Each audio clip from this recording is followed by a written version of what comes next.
A Course in What? with Cynthia Morgan.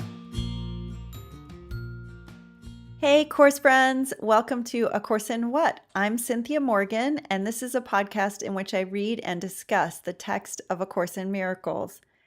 And this is podcast episode number 29. A Course in What is a free weekly podcast that comes out every Tuesday.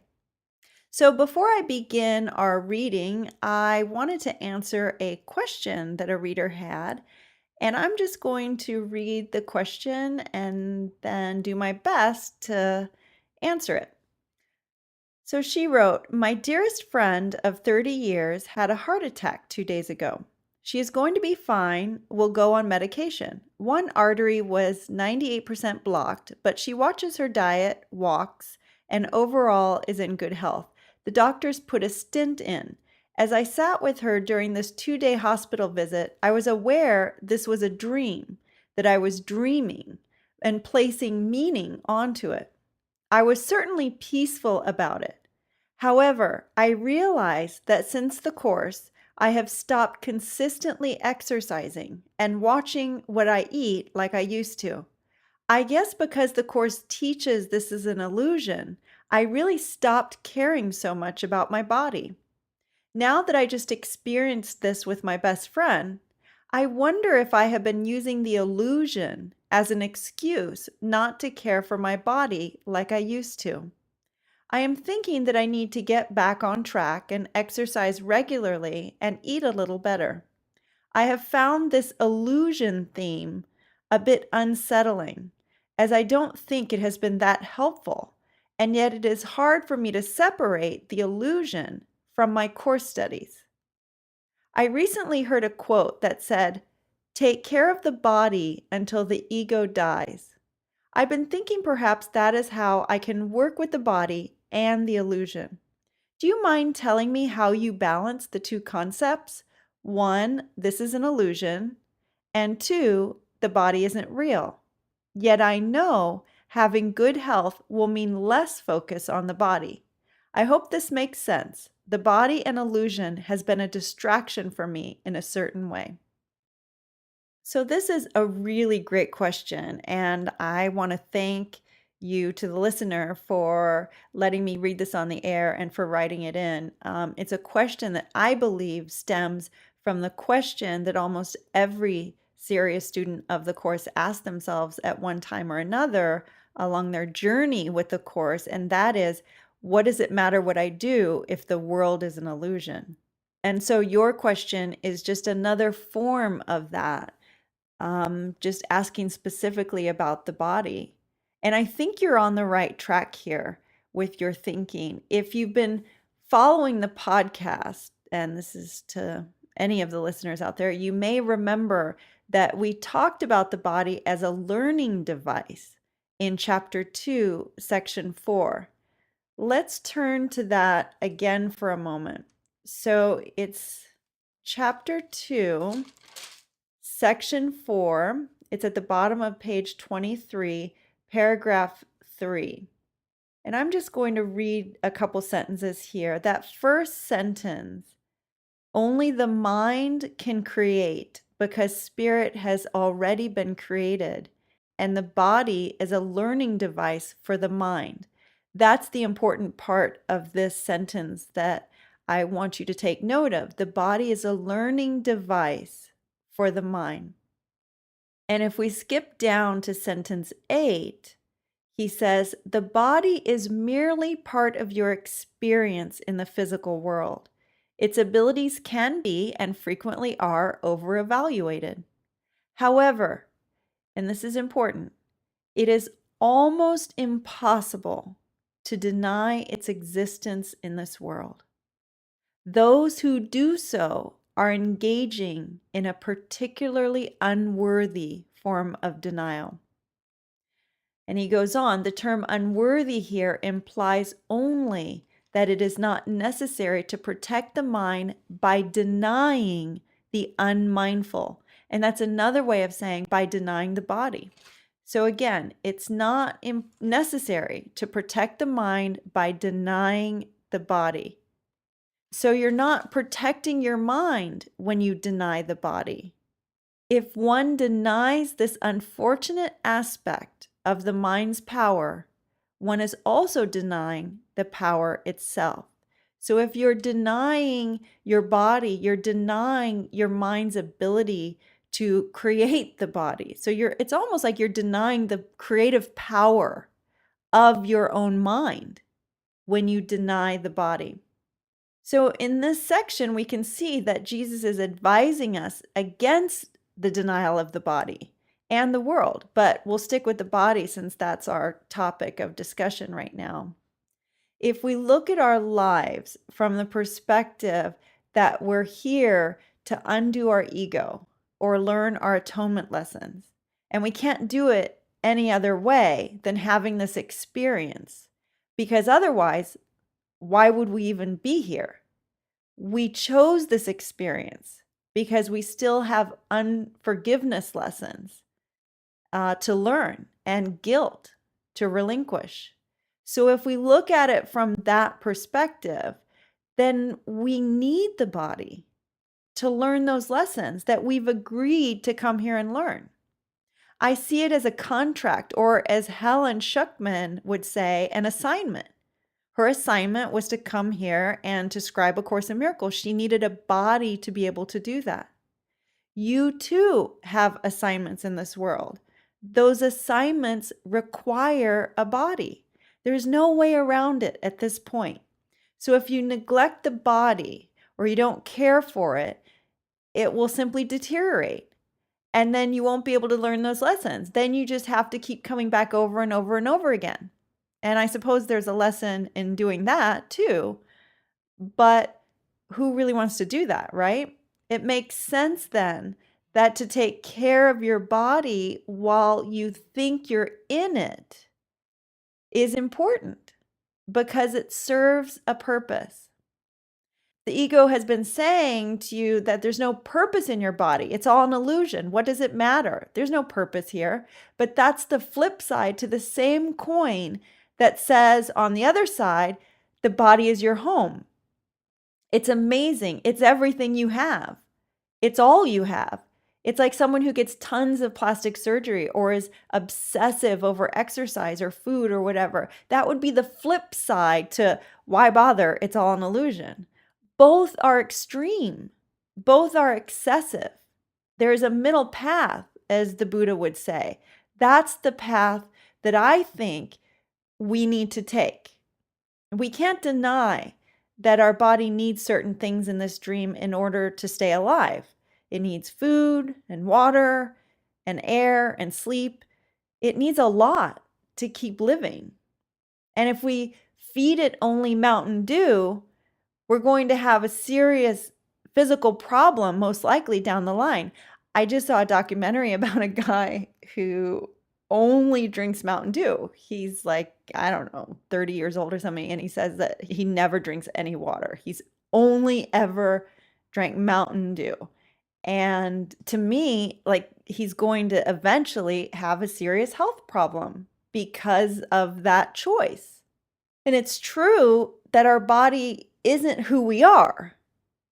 That even if he had a health problem and he died, like, that body that was filled up with Mountain Dew isn't who he is. It's true that it's just a temporary learning device, which was made by the ego mind, made by guilt, a symbol of guilt.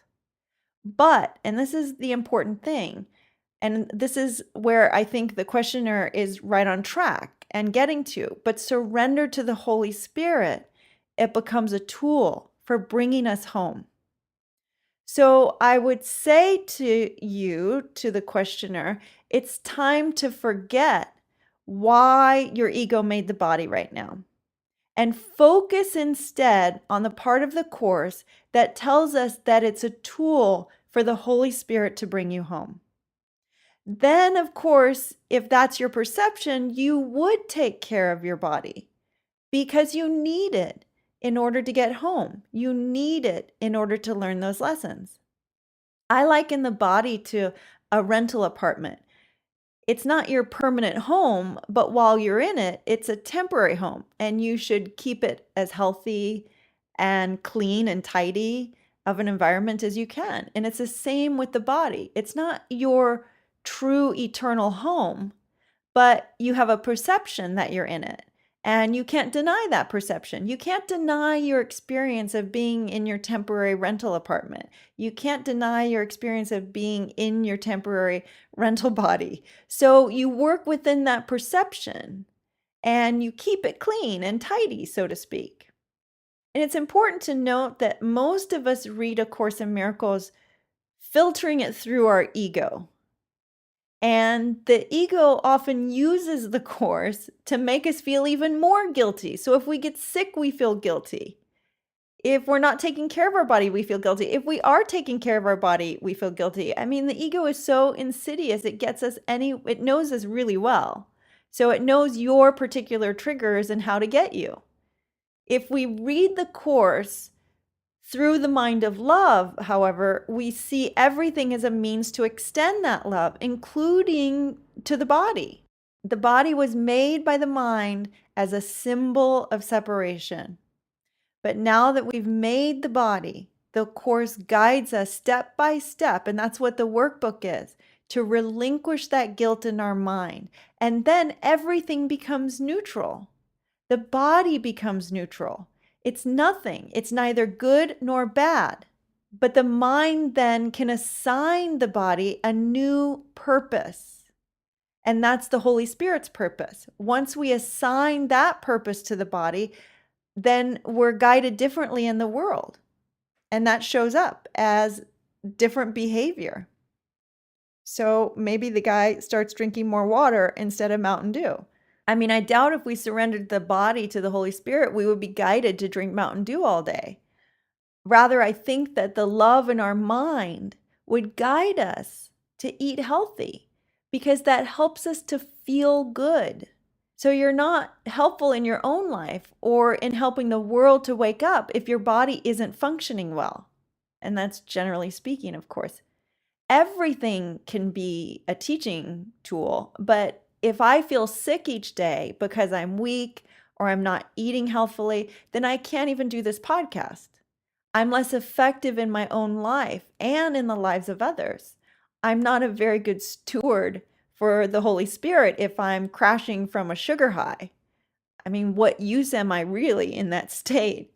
Now, I was listening to a podcast recently, and the guest was this young guy named Tim Sheaf. And you probably don't know who he is because he's one of those American Ninja Warrior guys. And they do what's called parkour, which is an obstacle course type of training. And they have competitions with it where they bounce off walls and climb over things and do flips and all that sort of thing. And he said something really interesting that struck me and stayed with me in this podcast. He said that one of the reasons he began training is because he wants to be able to know his body. And if he gets in trouble, let's say a building is on fire and he needs to jump across to another building, he wants to know how far he can jump so that he can assess those situations more accurately. I'm just using that as my example. I don't know exactly what he meant, but the idea that he wants to know his body, he wants to know the limits of his body and the capabilities of his body. And I really love that because I have no idea how far I can jump. Maybe I'd jump farther if a building was on fire, but the idea that he wants a strong body to be able to lift his own weight or to lift somebody else's weight or to jump to another building or run super fast for some need is really interesting to me. I like that idea. And I got married late in life. Actually, I just got married last year. So I spent a lot of my life single. I did everything by myself in terms of like taking care of my life and myself. And I always thought that my body served me really well during that period of my life. And now I have a husband who moves boxes for me, so I don't have to move boxes by myself and lift heavy things all the time. But while I was single, it was really helpful to have a strong body. It served my atonement path. It served all of those years. And Granted, I think it's still important for me to have a strong body, but just using that as an example of my path and my atonement lessons, I like that I had a strong body. I'm tall and I've been able to reach things, and like it just suits my life. I was inspired by Tim because I want my body to be in good shape to handle all of those atonement lessons that continue to come my way. And also, I think if you've been listening to this podcast, I can't remember at which podcast I talked about my own neck injury that I had last December. That was a real wake up call for me. That was a lesson for me to get out of my head, out of the non dualistic clouds, if you will, and back to reality with a small r. One of the lessons from that for me was to begin taking care of my body. And if we don't take care of our body, then we might end up in pain. And guess what? Nothing makes you more stuck in the illusion than when you're in physical pain. It's all consuming. You can't really function when you're in physical pain. So, if anything, taking care of the body helps you transcend the illusion rather than stay stuck in it. And that's the opposite of what our ego would say. But the ego is really sneaky. It says, why do anything? It's all an illusion. But that attitude usually just has the result of us staying stuck. So if you've not been taking care of yourself since becoming a student of the course, I think that that's actually more common than people talk about. The course is a path that intellectuals, so to speak, people in their heads are attracted to. And so sometimes those of us who are really drawn to the course aren't really living in the world. We're kind of living in our own non-dualistic processing thought system. I think that obviously serves us in one way because we become students of the course and we think things through. And on the other hand, it can be a way of keeping us stuck in more guilt and just feeling bad because there isn't as much of a balance, or we aren't taking care of our body, or whatever that is. Again, the ego is very insidious. It'll use the course against us to keep us stuck in time and space and in our body.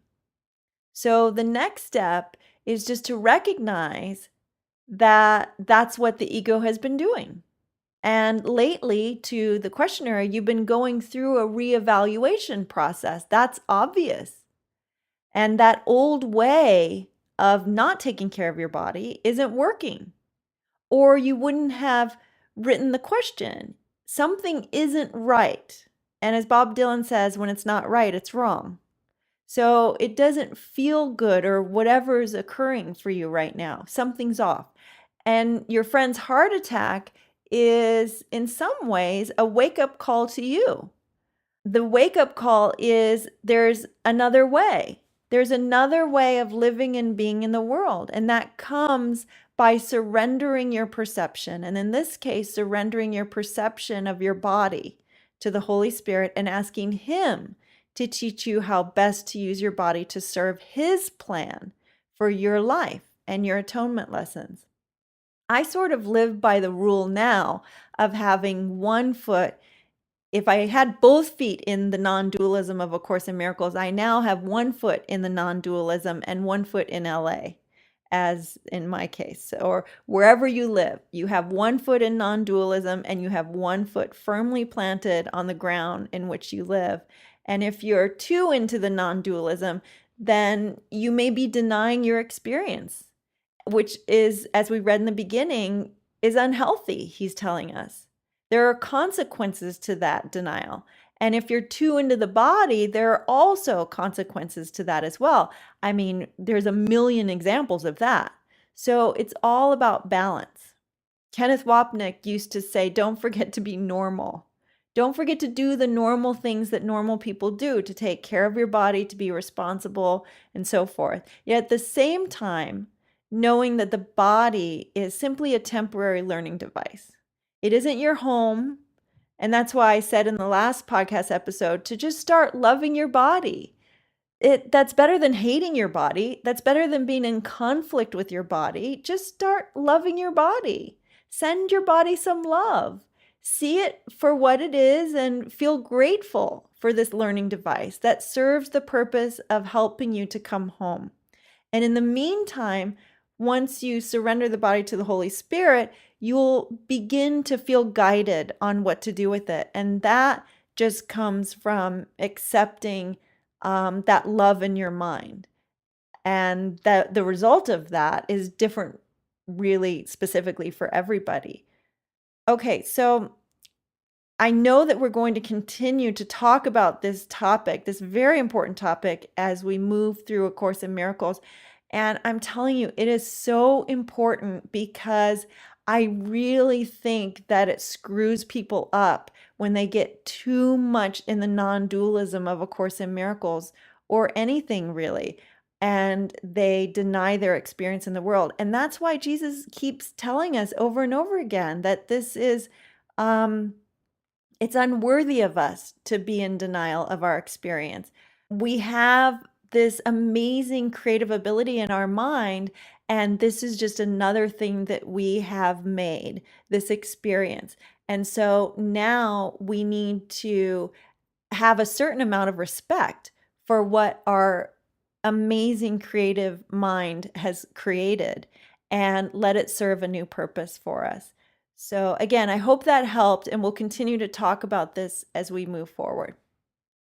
Okay, so let's continue with our reading, and we'll read a couple paragraphs of this new section. We are on chapter 3, The Innocent Perception, on page 38, section 2, Miracles as True Perception.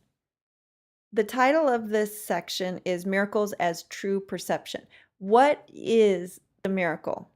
It's the shift in our minds from the ego's perception of fear and guilt to the Holy Spirit's vision of forgiveness and love, which could also be called true perception. Paragraph 1, sentence 1. I have stated that the basic concepts referred to in this course are not matters of degree. Jesus' course is emphatic in that, as the summary states, nothing real can be threatened, nothing unreal exists. There aren't degrees in that. One is true, the other is false. Now, again, as we've just talked about, it doesn't mean that the unreality doesn't serve a purpose for us right now as we believe in it, but it's not our reality with a capital R. 2, certain fundamental concepts cannot be understood in terms of opposites. The last part of this sentence originally read, instead of opposites, coexisting polarities. So let's read that again. Certain fundamental concepts cannot be understood in terms of coexisting polarities. And the reason I bring that up is because the sentence makes way more sense to me if I read it in the original format. And by the way, you may or may not be familiar with the editing process of A Course in Miracles. Once Helen scribed the course, she and Ken sat down together and edited it, always with Jesus in her mind. And she corrected what didn't make sense.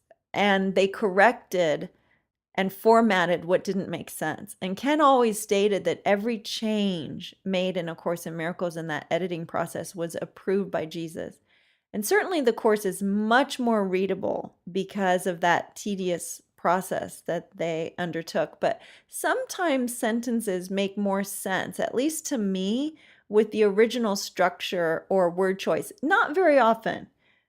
Actually, very few sentences make more sense, but this is one of them. So certain fundamental concepts cannot be understood with coexisting polarities because they're opposite.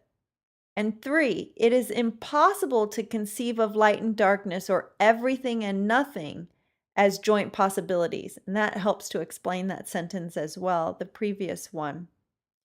And this goes back to the idea that only love is real, or the separation never happened, that non-dualism. There's only one fundamental truth. There aren't possibilities in all and nothing. Either there is all or there is nothing. They can't coexist. 4, they are all true or all false.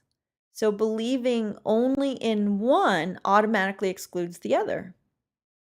5, it is essential that you realize your thinking will be erratic until a firm commitment to one or the other is made. So your thinking and therefore your behavior will be erratic until you make a commitment to the Holy Spirit, and then it becomes aligned with that truth. 6, a firm commitment to darkness or nothingness, however, is impossible. So you can't really make a firm commitment to darkness because it's not really a choice. You can't make a firm commitment to nothing because how can you commit to nothing? It's impossible. You can pretend that you are committed to nothing, but that doesn't make it the truth. You can pretend that lies are true, but that doesn't mean it's not still a lie. 7, no one has ever lived who has not experienced some light and something. So that's a really interesting statement. All minds are joined. So if one of us, if Jesus has experienced the light, then that light shines into all of our minds, and we can pretend it's not there, but it's going to seep in through the cracks. We can't totally leave oneness or our truth. We can just shut our eyes and pretend that the light isn't on. But that does nothing to the light. It's still there and it still seeps in. There's a part of our mind that's still at one with God, and that's going to keep us from being completely blind. 8, no one, therefore, is able to deny truth totally, even if he thinks he can. So what we tell ourselves has great power over our experience, but there's a limit to our thoughts creating our reality. We can think we are separate from God, but we can't make that a reality with a capital R. Paragraph 2, sentence 1, innocence is not a partial attribute. And Jesus talked about innocence being another word for a pure mind, a mind that's not stuck in guilt. You can't partially be stuck in guilt. You can vacillate between your wrong mind and your right mind, but you can't be in both at the same time. 2, it is not real until it is total. So it, meaning innocence, is not real until it is total. So your commitment must be total in order to have the vision of what the Course calls the real world. And the real world is the world seen through forgiving eyes. 3, the partly innocent are apt to be quite foolish at times.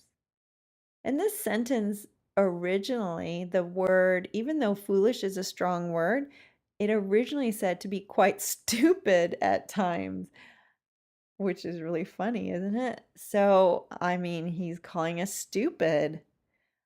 Those of us that are still vacillating, he's saying, are going to be foolish. We're going to act stupid at times.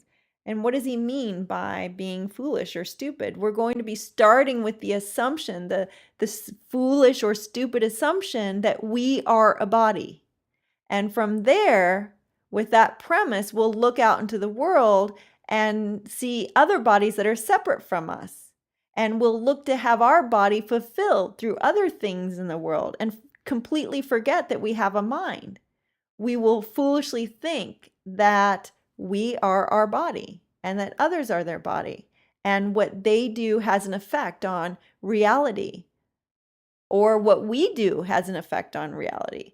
And from that messed up point of view, we make all of these messed up choices. Again, it's a strong word. we're acting foolish, we're acting stupid. 4. It is not until their innocence becomes a viewpoint with universal application that it becomes wisdom. So, as that first miracle principle states, there's no order of difficulty in miracles. And when we remember who we are, then we apply that loving vision to everyone and everything. That has universal application. It's just across the board. That's wisdom, seeing beyond the illusion to the truth. The wisdom is the premise that I begin with, that I am not my physical body. The foolish, stupid perception is that I am this body. And again, doesn't mean we don't surrender it and use it wisely, but that somewhere in our mind we understand that it isn't who we are. 5. Innocent or true perception means that you never misperceive and always see truly. How can a mind joined with the Holy Spirit misperceive? It can't. It always sees truly. 6. More simply, it means that you never see what does not exist and always see what does. This doesn't mean that you don't see what's going on in the world, the cruelty or whatever insanity is happening, because it doesn't exist in reality. Rather, I believe that it means you see everything as a call for love. You see it through the vision of the Holy Spirit, which isn't blind. It doesn't not see what's occurring. It just reinterprets the experience and sees it as a call for love. So remember, there are only two thoughts in the mind, love and fear. And what isn't love is then a call for love. So everything gets interpreted as simply a call for love. And of course, the right response to a call for love can only be love. So I think we'll stop there for today. Thank you so much for joining me. And if you would like to stay in touch, introduce yourself, comment on one of the episodes, or have a question, you can contact me through Facebook. We have a Facebook page just for this podcast at facebook.com/A Course in What, or on facebook.com/Cynthia Morgan Hypnotherapy. And you can contact me there or through my website, which is cynthiamorgan.us. Oh, and somebody left me a very funny, sweet voicemail the other day. So I just want to say thank you for that. You can call. We have a phone number just for the podcast, and that is 707-500 ACIW. Again, thanks for joining me. And if you would like to say the summary with me of A Course in Miracles, that would be great. Nothing real can be threatened. Nothing unreal exists. Herein lies the peace of God.